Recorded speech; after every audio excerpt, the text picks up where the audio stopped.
It's incredible to be here this morning. I've got a phenomenal guest here with me, Rikus from WeBuyCars. Rikus, thank you so much for joining us on the Wamly podcast. Thank you. Thank you, Francois. Thank you for the opportunity. Excellent. Yeah, really looking forward to having the conversation with you. I think we've got an awesome topic. So maybe before we jump into that, I'd like to just start by asking you to briefly introduce yourself and your current role.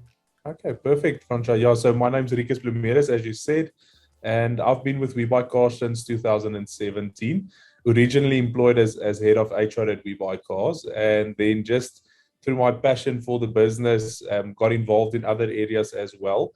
Currently involved in both HR and marketing in a more supervisory role. So I'm currently employed as the general manager of marketing and HR at WeBuyCars, and enjoying every moment of it. Yeah, amazing. Yeah, Rikus, when I thought about your job title, it struck me to be extremely interesting, looking at both HR and marketing. And I haven't met many individuals who have that job title, looking at both departments. And I guess there's a lot of synergy, looking at both your brand as well as your people. Am I correct? That's correct, Francois. So essentially, your best marketing tool is your employees. And if we employ the right people, marketing is just so much easier. And then it comes back to training your employees on what to say to your customers, and how to carry the brand across to the people that actually interact with WeBuyCars. So the two actually go hand in hand so much that it really makes my life be easier on both sides of it. Absolutely. Yeah. And Rikus, I mean, one would go very far in South Africa not to know who WeBuyCars is. I mean, me just driving on the highway, every second billboard, the ads on Jacaranda. I mean, it's just such a prominent brand. And the growth over the last couple of years has just been phenomenal on your side. Yes, it has been. So we're very fortunate. So earlier this week, we had an official launch for the WeBuyCars Dome, where we invited a number of guests that played a role in the opening and so forth. And when we look back at it, and we look back at the past 2 years in South Africa, it's actually even better to think of this growth happened during a pandemic as well. So, but even if you go back to it, when I started in 2017, we only had 400 employees.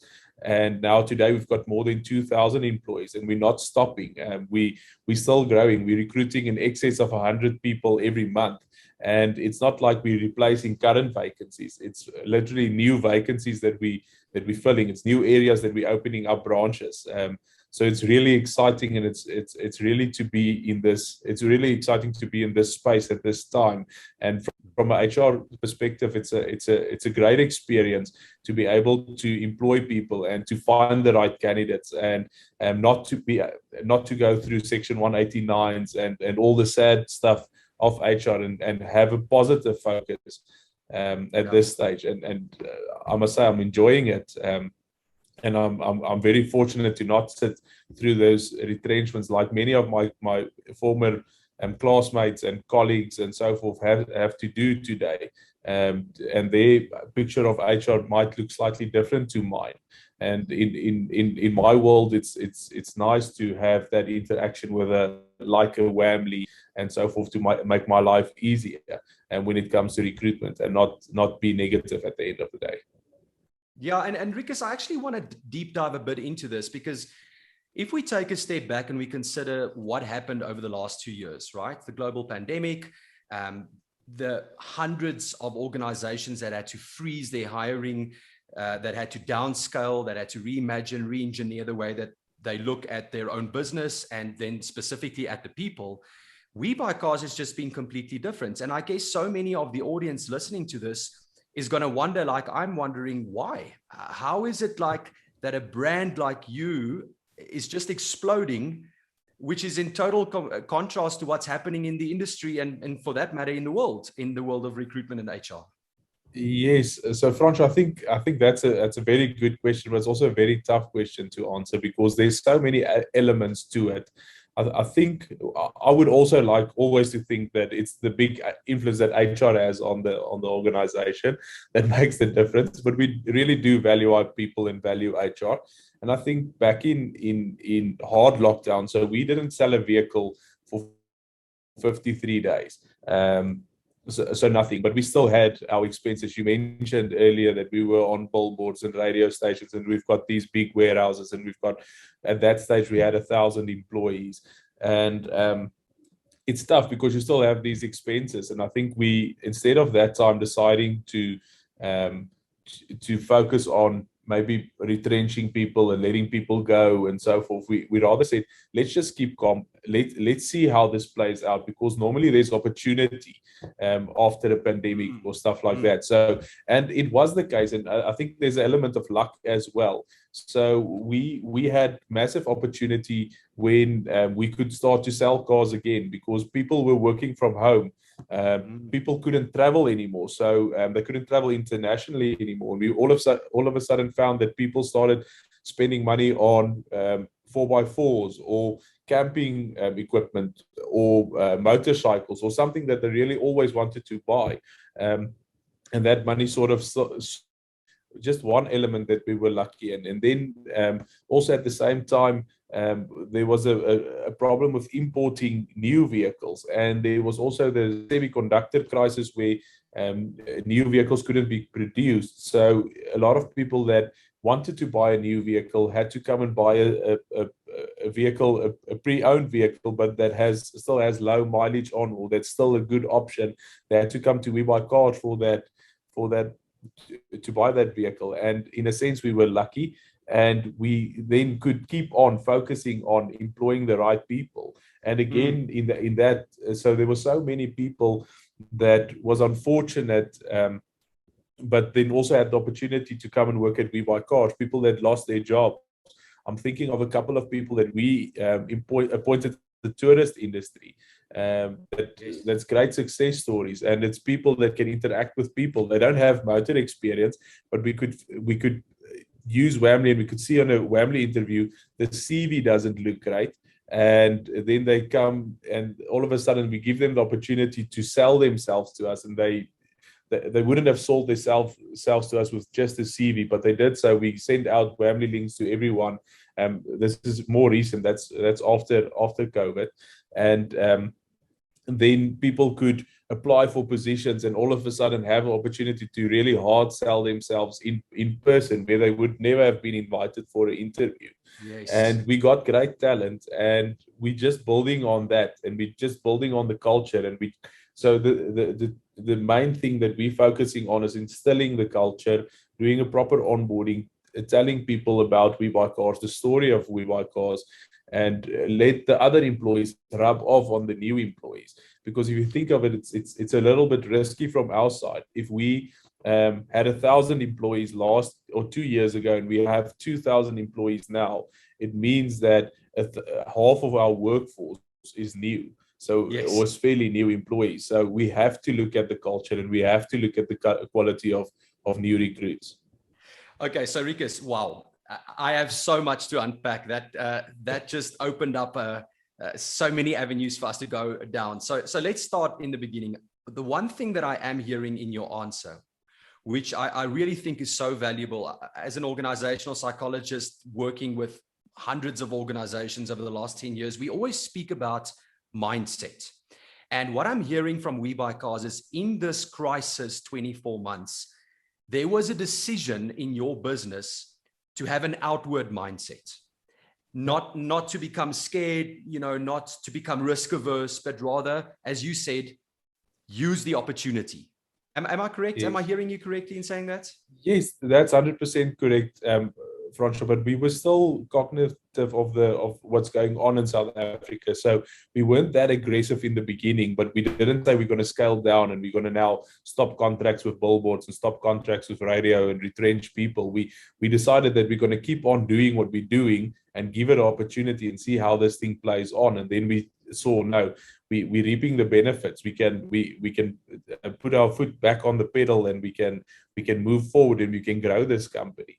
And at that stage, another element that I also left out, we also got a investor in Transaction Capital that joined the group, and the DD started before the pandemic, and throughout the pandemic they were also there for us. They also went through with it, and they had the same mindset, but it was a lot about leadership, and the leadership team in Fawn and Dirk and the people at Transaction Capital that made the decision that, for instance, we were in the pandemic in one of our hardest levels of lockdown, while we purchased the dome, or started with the purchasing of the dome. But that's exactly example of a leader identifying an opportunity and being positive about not only the company, but about the world and the country. And that positivity, we're really reaping the benefit of that positivity, and it goes through to the rest of the business. I want to deep dive into a second thing that you said, which was so interesting for me, and that is that you employed individuals from the tourism industry who lost their jobs, unfortunately, into your business, and that is in line with you looking for individuals that match your values and your principles, as opposed to not having the skills and the experience yet, because that's something that you can teach. And that is just a perfect example of how you guys did that now. Yes, exactly, Francois. So I remember still in my first week at WeBuyCars, I sat in the COO's office, and we had a discussion about something, and he asked me, but why should we do it like that? And I said, but all companies do it like that. That's standard HR practice. That's how we do it. And he's like, yeah, but we buy cars. We don't have to do anything like everyone else is doing it. We can do it, that we can do something that's sensible and that's at the benefit of the business. And that's how we viewed recruitment as well. So we would much rather get the guy that's culture fit, that has a positive attitude, and that has this customer centricity about him, and that can really connect with customers and other employees as well, opposed to employing the person with the right skills. So there is instances where skill is very important, and we do acknowledge that. But in that cases, we would look for someone that has the skill and has the ability. But generally, when you look at recruiting salespeople and buyers and drivers, that's important for us to rather focus on the right attitude. Because if you look at our business model, we do things totally different to the industry in any case. We sell cars to other dealers. We sell cars out of big warehouses. We sell, our average salesperson sells in excess of 30 vehicles. So the whole dynamic of selling vehicles is different in any case. And the whole dynamic about how we acquire stock and buy vehicles is different in any case. So we've got a good training program that we put the people on. And that's why we've got the luxury to focus on getting that positive individual.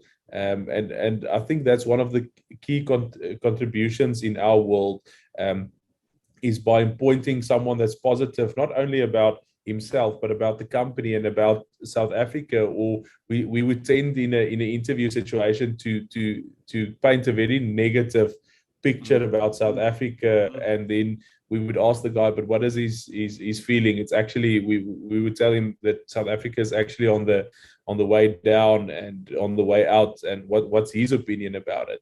And then if that person say, no, it's not that bad, it's just one example, and he gives us some positive points, we know, okay, that's the kind of person that we employ at WeBuyCars, and we can work with them, and we can teach them the skills. Because then the positive people is normally the people that's open to change, that's open to being trained, that wants to learn, and so forth. So that's vital in our business, is finding people that's like-minded, instead of finding the skilled people.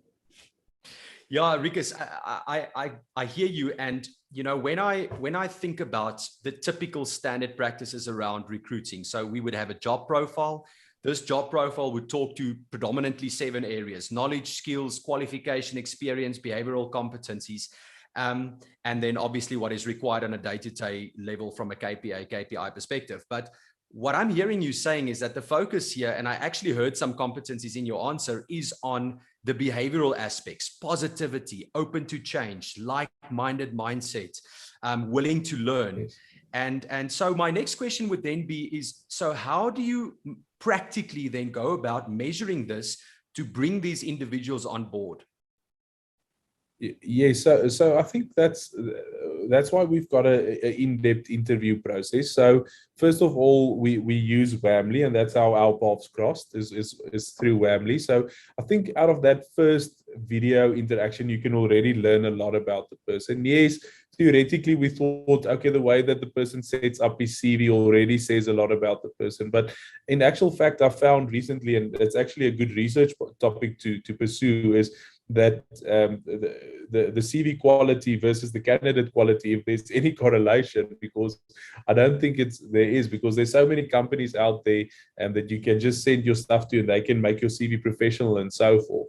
But I don't think the CV tells you the story of the person. So that's why in that Wamly interview, we already get the feeling of that person. We already get that first interaction. He already leaves a first impression.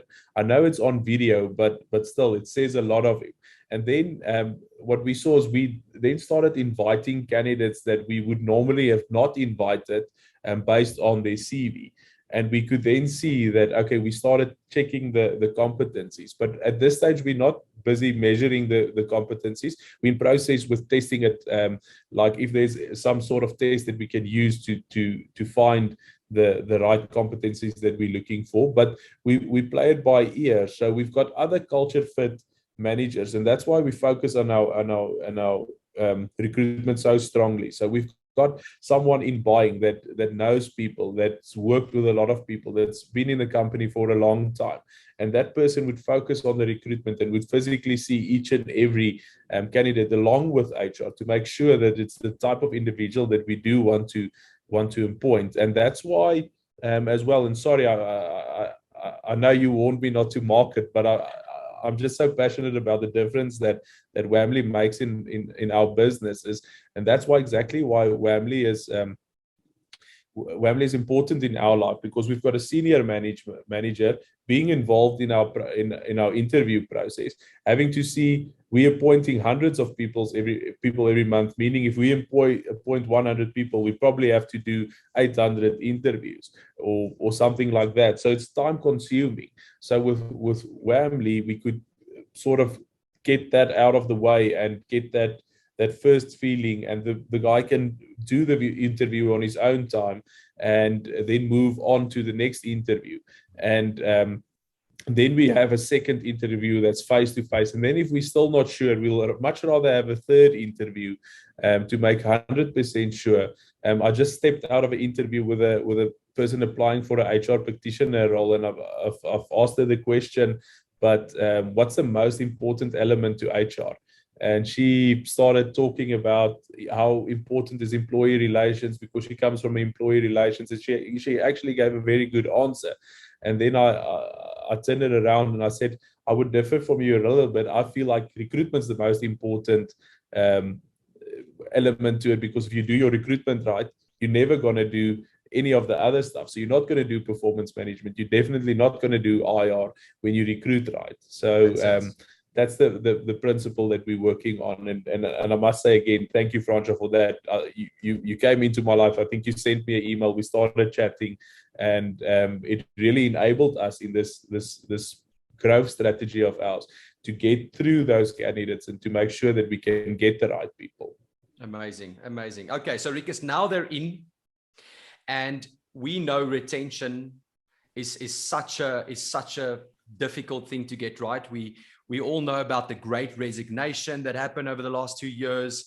The world has gotten smaller. We have organizations working from home.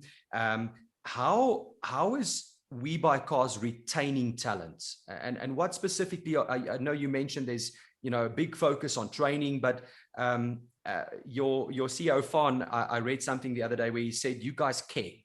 And I wanted to know, what does that mean? Like, everybody says they cares, right? I mean, I can phone any single CEO and ask, do you care about your employees? And they'll say yes. But I guess there needs to be a link between retention, culture, and engagement and actually someone caring. So if you don't mind sharing just a bit around what does that mean in your world?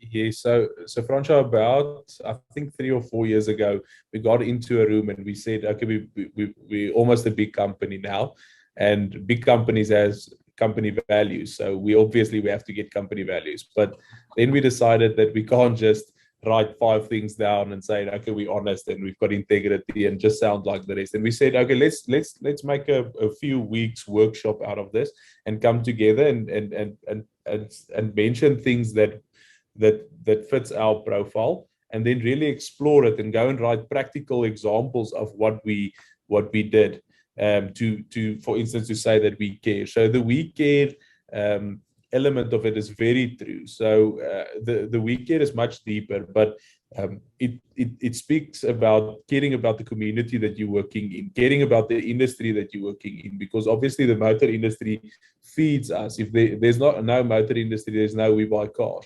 So those are just 2 examples, but it all starts with caring about our employees. Because if we're not going to care about our employees, they're not going to care about our customers. And if our employees not caring about our customers, they're not going to care about doing their business at WeBuyCars or using WeBuyCars. So that's something that we really focus on. And I think it's also something in a sense that happened naturally, because if you think about the evolution of WeBuyCars back many years back, it was Fawn and Dirk, 2 people running the show, and they would always say the moment that the business started growing was the moment that they realized that other people can do what they were doing. So for many years, they never appointed people. They only appointed a couple of drivers to assist them to collect the vehicles and so forth. But they thought that no one else is going to be able to go out to customers' houses and go and buy vehicles. And then they said, okay, but we're going to take a chance and we're going to employ someone. And the person actually bought more vehicles than they bought. And they said, okay, but this employee thing, that's the secret. So, and I think because they were so involved and the company grew so organically, it made it easier to instill that culture of caring and really caring. And at the same time, I'm thinking about stuff like a very flat hierarchy that we've got. So a driver or someone from the wash bay will walk into my office and ask me, can I explain this deduction or this thing on their pay slip, and why are they paying now this tax, and what is UIF and what is SDL and all of those things. So that's really just the way that we interact, and the way that we interact with each other is there's no exclusive group of managers in WeBuyCars. We're part of a team. Another example is we used to call ourselves Exco, and then Fawn opened the debate in the beginning of the year. But Exco sounds so exclusive, and it sounds like this group of people that places themselves on a pedestal above the rest. And we decided to change the name to LeadCo, because that's exactly what we should be. We should be the leaders of this organization instead of being the executives of this organization. Yeah, that's phenomenal. I think, again, I'm hearing so much great content around, yes, we say we care, but this is what it looks like. We don't just care about you, we care about the community, we care about how you care about our customers, because then, again, that'll drive sales and engagement. The flat hierarchy, the accessibility of employees that they've got. And you know what, Rikus, so often we have these conversations, or we sit in these lectures, or we listen to podcasts, or we read in textbooks around culture, leadership, values, engagement. And it's just so great to have a conversation around what does that look like on the ground, so that someone else, might be a young HR practitioner, it might be a seasoned HR practitioner wanting to change their environment, just to be able to hear and understand and listen to practical examples around what does that actually look like. Because at times these concepts can feel quite daunting and overwhelming, like, come and change our culture. What on earth does that mean? Well, leadership behavior, leadership decisions, accessibility between individuals in an organization, being part of one team. And what does that look like? Yeah, no, exactly. That's exactly that, Francois. Fantastic. Well, Rikus, I want to ask us to finish off. I'm going to put you on the spot and ask you if you could give just one piece of advice to an HR practitioner listening that is as inspired as I am through your story and what WeBuyCars is currently doing. What would that be? Sure, Francois. There's actually so many topics that I can think of, but one that really struck me today is, and I've seen it and I've heard it with other interaction with people in the HR industry, is in some companies HR is great and HR is important and the value of HR is really seen. But sometimes people get into positions as an HR practitioner and they actually just become an administrator.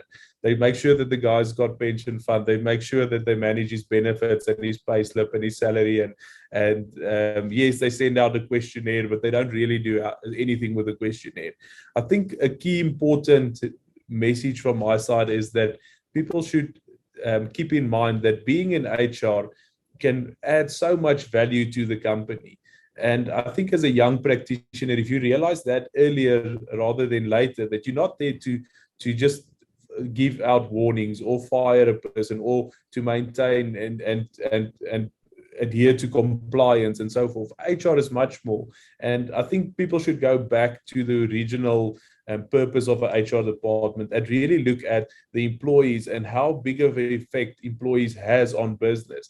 And as soon as people start realizing that, HR would be valued in the company. And there would really be great HR opportunities for people like that. So I think it's a valuable lesson that I've learned, maybe a year or two too late, but at least I've learned it, and that's the message that I would keep on relaying to the rest of the HR industry is make sure that you make a positive difference in your business and don't just support your managers where they want to get rid of a person or where they want to give someone a warning or where they want to performance management someone. Rather go and lift someone up. I think it's more rewarding for myself to have a non-performer in my office and to turn that performance around to someone that's now all of a sudden performing than it is to get rid of the person. So that would be my final thought of the day. That is gold. I think part of the purpose of the Wamly podcast is to encourage the HR and business community in South Africa around the impact that we can make, and that's just absolute gold. Rikus, thank you so much for joining us here at Wamly on the Wamly podcast. It's been a phenomenal conversation, and I really believe that the audience will be as inspired and informed like I am. So thank you so much.